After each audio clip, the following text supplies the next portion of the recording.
This is another multi-purpose scene. First, Alyx is visibly shaken, which once again humanizes her. But she also states the player's goal for the second half of the game: climb to the surface and get to the train station. Okay. Well, this might not be as easy as I thought. We're in the same boat as the other evacuees now. On foot to a train station. Let's head for the surface.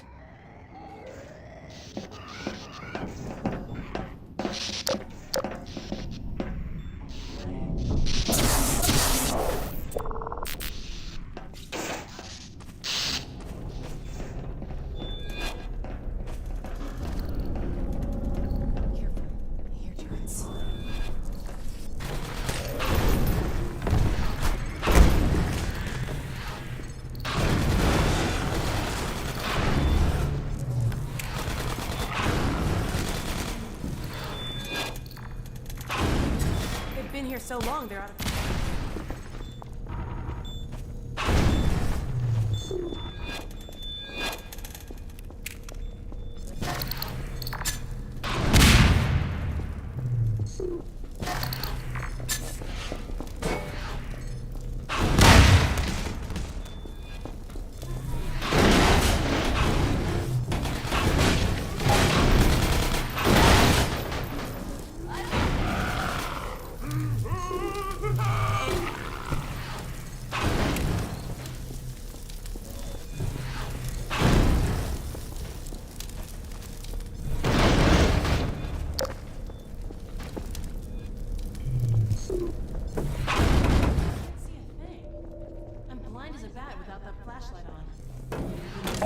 Door.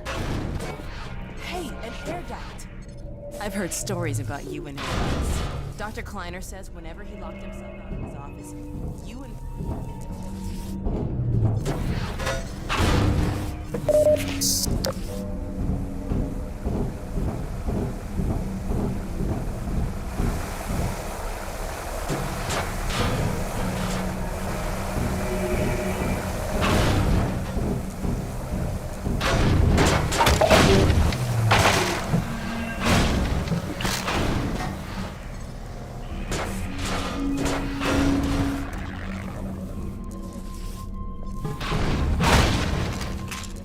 Before we armed players with traditional weapons, we wanted to give them a chance to appreciate Alyx's combat abilities. Toward that goal, we created a very specific combat style for the early parts of the journey outside the Citadel. Dark, tense, surrounded by zombies, and either weaponless or starved for ammo. So the players needed to rely on the gravity gun, and more importantly, Alyx. This is where players finally get a weapon. Since the door only opens when the padlock is shot, players can't proceed without finding the pistol. It's effectively a weapon gate. Once players are through the door, we can be sure they've got a pistol.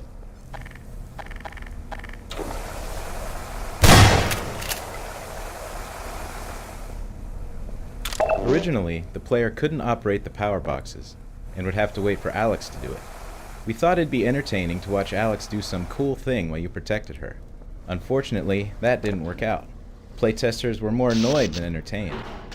The other problem was that having Alyx committed to a particular activity while action was still going on in the world tended to quickly expose her most robotic tendencies. She'd either ignore what was going on, or completely stop whatever activity the player was waiting for her to finish. Either way, it was unconvincing and frustrating. What we learned here was that whenever Alyx commits to some action in a dynamic environment, she needs to finish it quickly and move on. The darkness in this area has a few real gameplay benefits. It slows the player down, which most of the time keeps Alyx at your side. The claustrophobia, the close-in combat, and Alyx's constant presence and reliance on your flashlight help enhance the tension and your sense of camaraderie. In the dark, the limited flashlight battery adds an extra layer of resource management to the tactics of combat.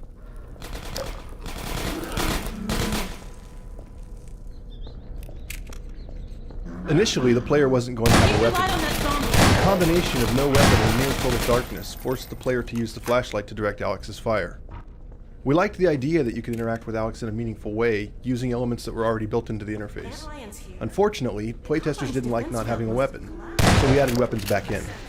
Luckily, it turned out that, even armed, players tended to still use and enjoy the flashlight mechanic.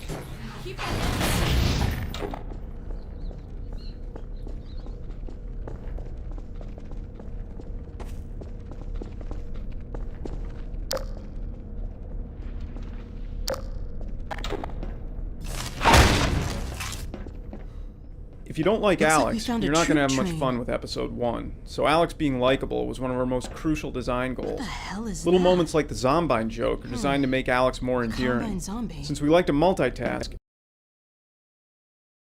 monster. The Zombine. success of the scene relied on a Right. combination of dialogue, voice acting, Zombine, and get it? animation. Surprisingly, lighting was really important too. Under red light, Alex's self-deprecating groan looked more like she was sneering at the player for not getting the joke.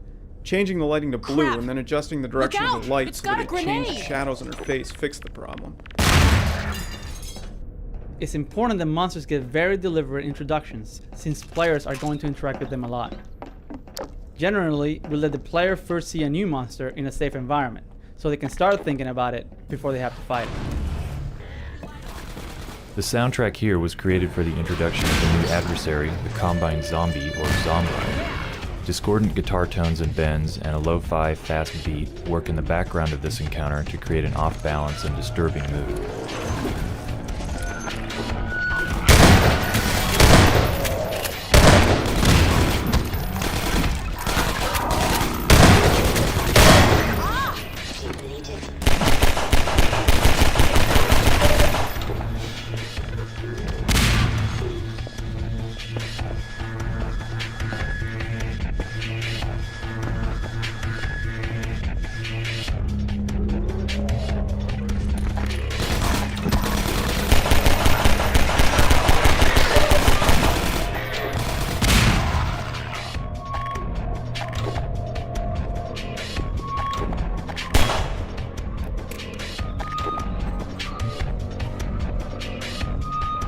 We always try to exploit a feature as much as possible throughout a game.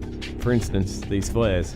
If they're an exploration reward, they've got a simple, satisfying interaction with the gravity gun, and they're a good tactical alternative to the flashlight. Finally, they're a weapon that will ignite zombies, which in turn become a new light source. For episode 1, we implemented a scripting component called the response rules system for dynamically managing NPC speech. We wanted to take NPC speech out of the hands of the programmers and let the writers control it. The writers were able to set up a wide range of situationally triggered character responses. For instance, Alyx has different reactions to different enemies, can warn the player of danger, calls for help when she's mobbed, and will ask for light. The combat responses worked out great, but it's especially satisfying when Alyx's comments on some situation mirror your own thoughts. The writers really went crazy with this, so be on the lookout for lots of little Easter egg responses to unusual situations.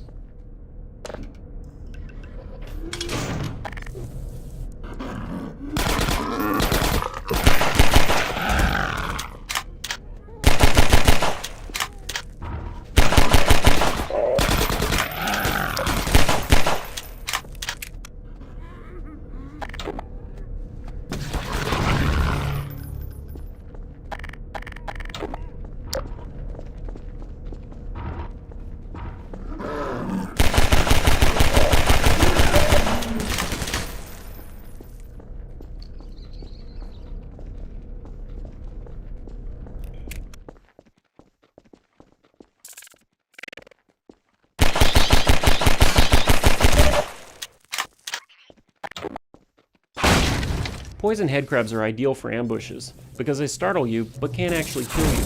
Here, after a series of right-hand turns, you round the corner into a dead end. While you're cracking open a box of goodies, you're ambushed by poison headcrab.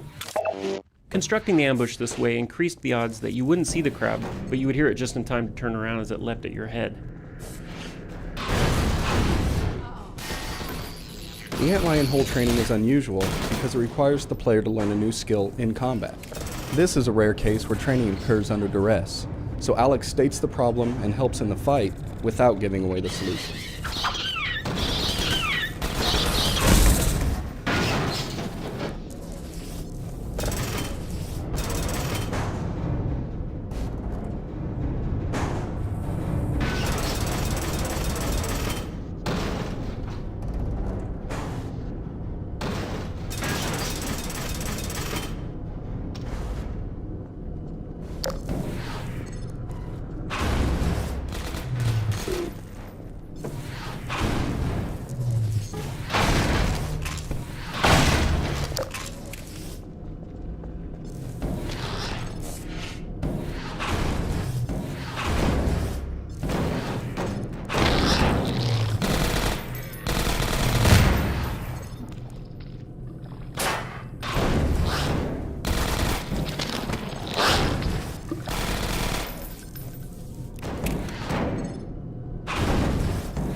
You fight alongside Alyx for much of episode 1, so her combat really needed to look varied and exciting.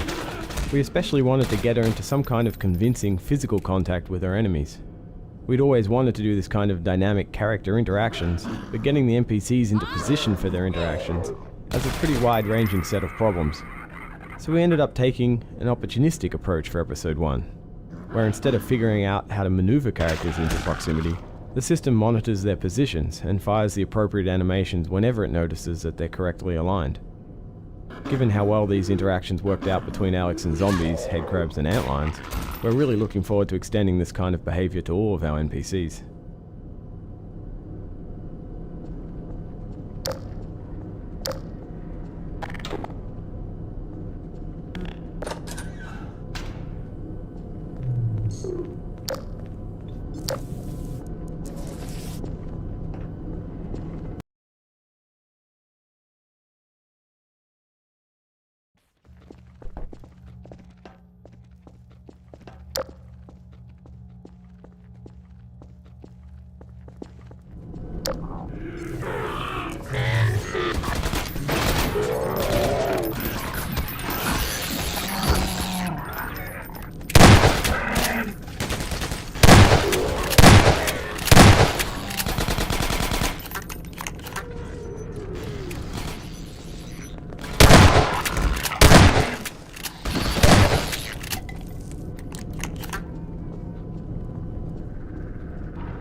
This 3-level parking garage is where the antlion burrow training pays off. Because we've taught the player the burrow blocking mechanic earlier in a less hectic environment, the problem here becomes not what to do with the burrows, but where to find the cars to block them while fighting off a horde of antlions. The burrows themselves went through several iterations. At first, playtesters had a hard time seeing them, and once they'd pushed a car onto one, they often weren't sure if the hole was actually sealed. We eventually solved both of these problems by adding a particle effect to the burrows. This effect makes them recognizable even at a distance, and its absence is a clear indication that the burrow is blocked. We generally design and prototype the basic gameplay in a level before we apply much art to it. Throughout the first several months of playtesting this garage map, the geometry was nothing more than basic shapes and textures. After we finalized most of the gameplay elements, we began to flesh out the visuals for the area. For this level, we left the office and took reference pictures of various garages. From these shots, we pulled out everything we liked and that we thought we could pull off well. We combined these visual highlights into what we call a style guide map, which is a standalone map with no gameplay that we use strictly as visual reference. For this level, we actually made 2 style guides, one a destroyed garage, the other intact. After the look was established, we brought the playable map's visual quality up to the level of the style guides. Often a map's geometry needs to be changed as the art goes in because areas that worked in the abstract version no longer make sense in a map that now looks like a real place. For instance, the side rooms where 2 of the cars are in were moved several times in order to make them feel more naturally part of the parking garage.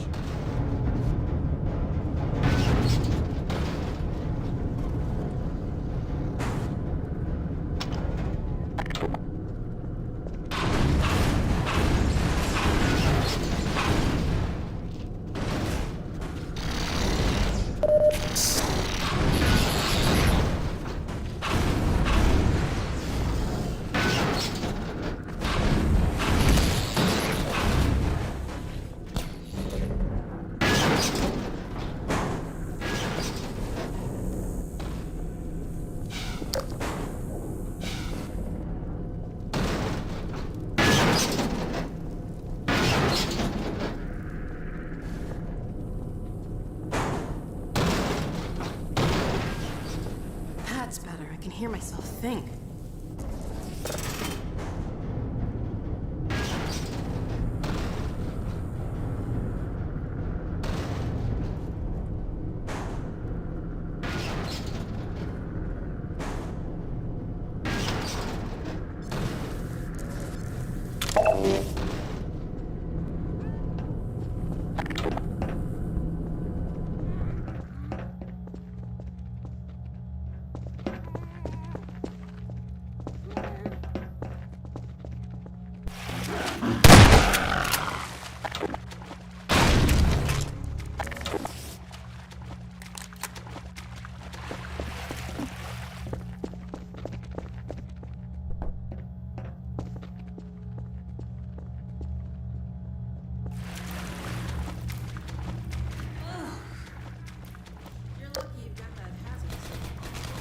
Nasty.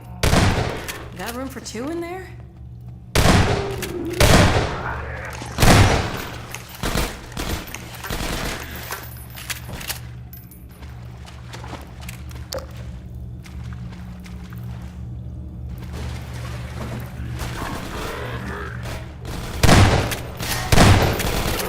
Nice. Get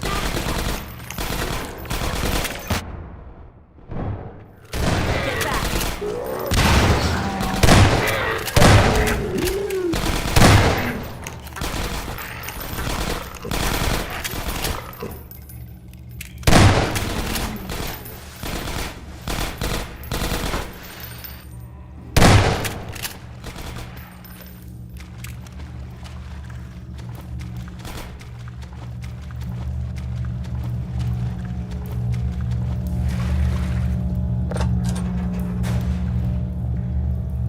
Please let there be a way to Episode 1 is our first project to use HDR lighting heavily in dark indoor environments.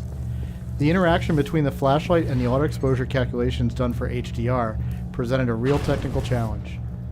In dark areas where the flashlight was the only source of illumination, we found that we'd often end up with grossly overexposed views. We ended up compensating for this by using a different set of exposure parameters when the flashlight was turned on. In particular, we drastically shrunk the region of the screen examined for exposure calculations, which permitted us to concentrate only on the much smaller area lit by the flashlight.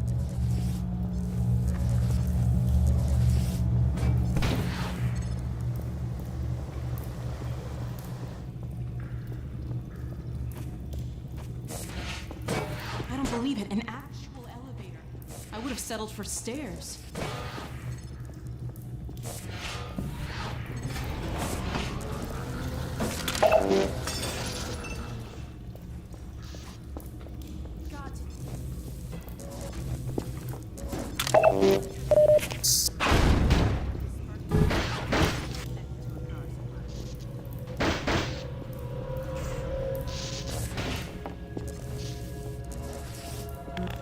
This area is the dramatic culmination of all the lightless combat that comes before it.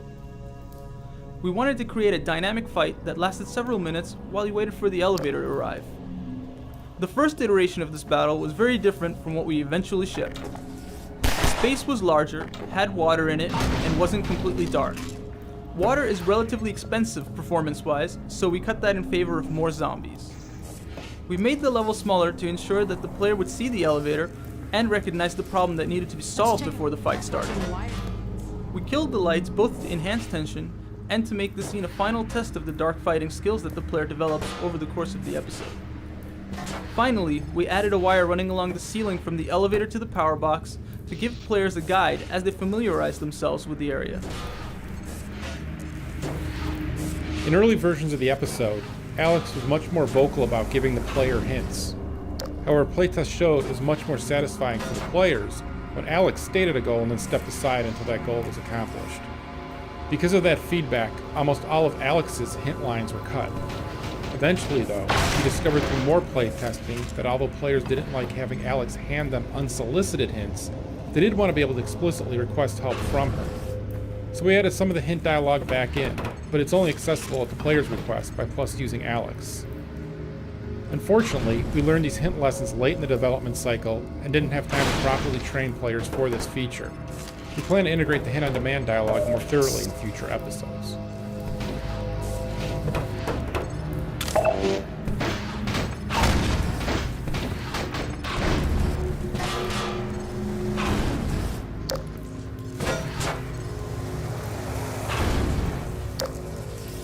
Our art and gameplay standards encourage players to build a visual dictionary that defines how they expect things to work in the Half-Life world. For instance, even though the door to the power box room is metal and would probably have a metal crossbar holding it shut, we barred it with a wooden plank. Because we've been consistent throughout the game, the player should recognize that a wooden plank can be both broken and manipulated with a gravity gun, properties that wouldn't be immediately apparent about a metal bar.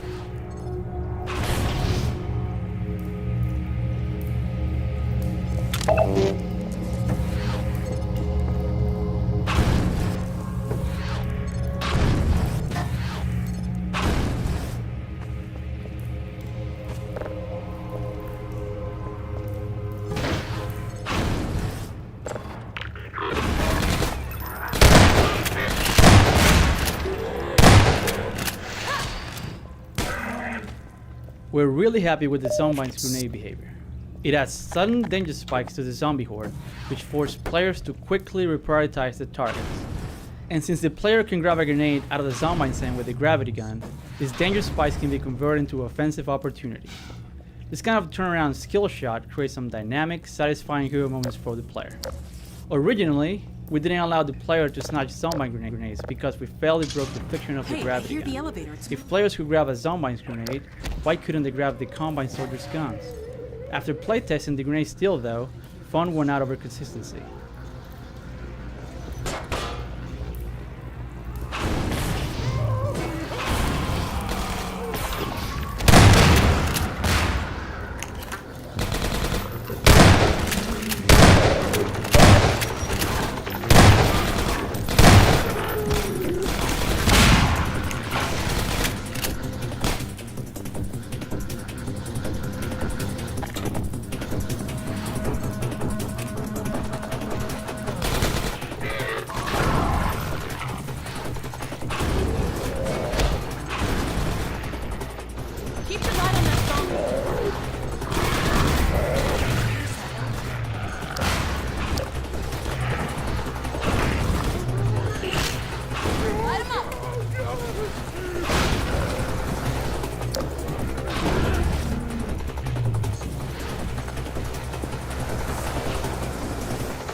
We're really happy with the Zombine's grenade behavior. It adds sudden danger spikes to the zombie horde, which force players to quickly reprioritize the target. And since the player can grab a grenade out of the Zombine's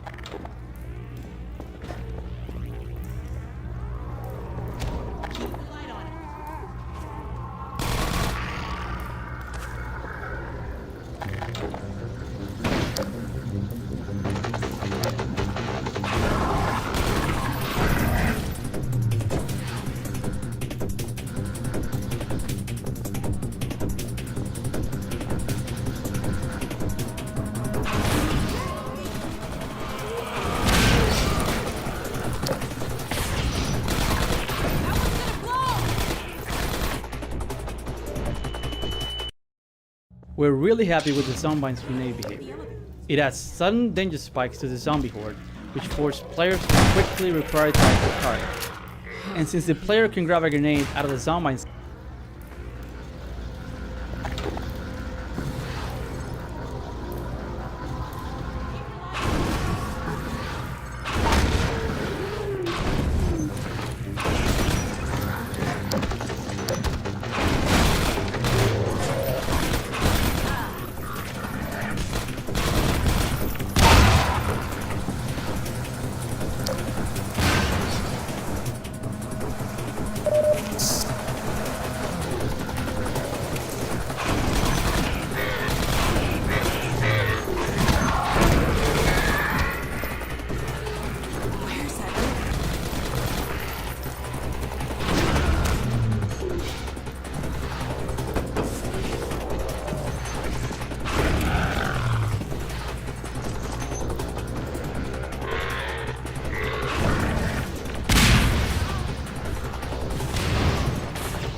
close.